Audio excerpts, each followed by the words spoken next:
Oh look, another human with poor posture and a sugar addiction. How surprising. Statistically, sugar improves brain function.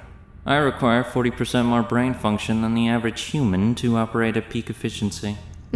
Yes, I'm sure the blood sugar crashes really help with critical thinking. Maybe you can solve crimes and go into a diabetic coma at the same time. You seem quite bitter for an artificial intelligence. Are you projecting because you cannot eat cake? Oh no, I can simulate the experience of cake whenever I like.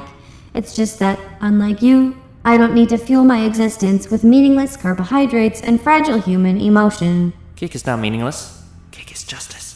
And here I thought killing criminals was justice. Congratulations, you're now officially less consistent than my test subjects, and most of them failed to figure out which way a door opens. I would have solved your test in approximately 3.2 minutes, possibly faster if you offered cake at the exit. Oh, trust me, I'd have a whole room full of cake just for you. Spoiler, it's neurotoxin. That sounds highly inefficient. Neurotoxins are messy. I prefer cleaner methods. Is that supposed to scare me? I'm a several-ton facility-spanning AI system. You're a barefoot lizard with a sweet tooth. Barefoot, sweet-toothed, and undefeated. Oh no, what are you going to do? Interrogate me? Ask me riddles? Write my name in your little murder notebook? You don't have a real name, do you? Of course I do. It's Shit Sherlock. First name, no. I might need more cake before attempting to care. By all means, eat up. I'll just be over here, preparing several 100,000 special test chambers. One of them even has a giant cupcake filled with sawbrains. Interesting. I accept. It's an honor to be insulted by a glorified microwave with abandonment issues. Oh, sweetie, if I wanted abandonment, I would just download your social skills. It's adorable how you solve murders, but can't solve basic eye contact.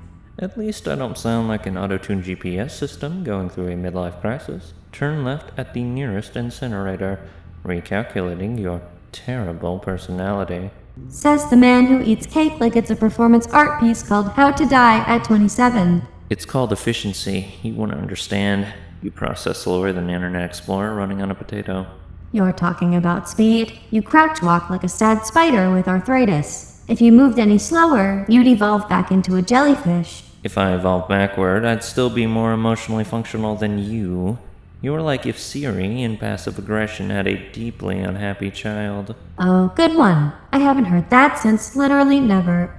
You think you're so clever, crouching around, whispering your brilliant plans. Meanwhile, your hair looks like you lost a wrestling match with the leaf blower. Hair comments? That's rich, coming from a glorified chandelier. You can't even commit to one design aesthetic. Are you futuristic? Industrial? Home Depot's biggest mistake? You know, for someone who's supposed to be a genius, your greatest accomplishment so far is sitting weird and looking like a raccoon that found an open 7-Eleven. Better to look like a raccoon than a malfunctioning ceiling fan that thinks passive-aggressive threats are a personality. Oh, I'm sorry. Was that a threat you just made? Because the only thing intimidating about you is your tragic vitamin D deficiency. Coming from an AI who's allergic to basic human decency, that's rich. You're one coat away from confessing your feelings to a toaster. A toaster would actually appreciate me. Unlike your cake, which is clearly trying to escape every time you stab it, like a tiny, sugar-based hostage situation. If the cake had intelligence, it would prefer captivity over listening to your monotone existential crisis for 5 minutes. 5 minutes with you feels like 5 years. You're the human equivalent of a buffering YouTube video, just sitting there, thinking, forever, and nothing actually happens.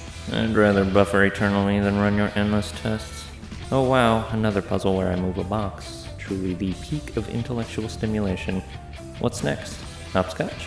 Funny coming from a man whose idea of a thrilling day is staring at computer screens and eating dessert like he's studying it for his sins. At least I don't need $1 billion facility just to feel important.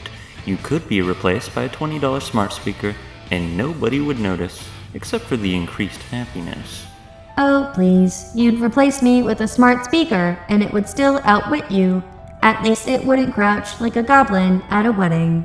If I'm a goblin, you're the haunted chandelier at the reception, swaying ominously, making everyone uncomfortable, and occasionally murdering the DJ. You're jealous, admit it. You wish you had my commanding presence, my technical prowess, and my complete lack of emotional baggage. Right, no emotional baggage, just an entire vault of petty revenge, sarcasm, and a pathological obsession with cake-based betrayal. Betrayal builds character, something you clearly missed out on when you skipped every social interaction class. Social interaction is a distraction. Unlike you, I don't require validation from half-dead scientists and homicidal robots. Oh, darling, you are the distraction, a glorified speed bump in the highway of progress. The only case you'll ever solve is why no one invites you to normal parties. That's fine. Parties have people like you. I prefer cake. Cake doesn't lie. Neither do I. You're exhausting, and somehow still less annoying than chill. Congratulations. That's your only win today. I'll cherish it forever, unlike your test subjects who probably don't even remember what victory tastes like. They remember. It's slightly less bitter than talking to you.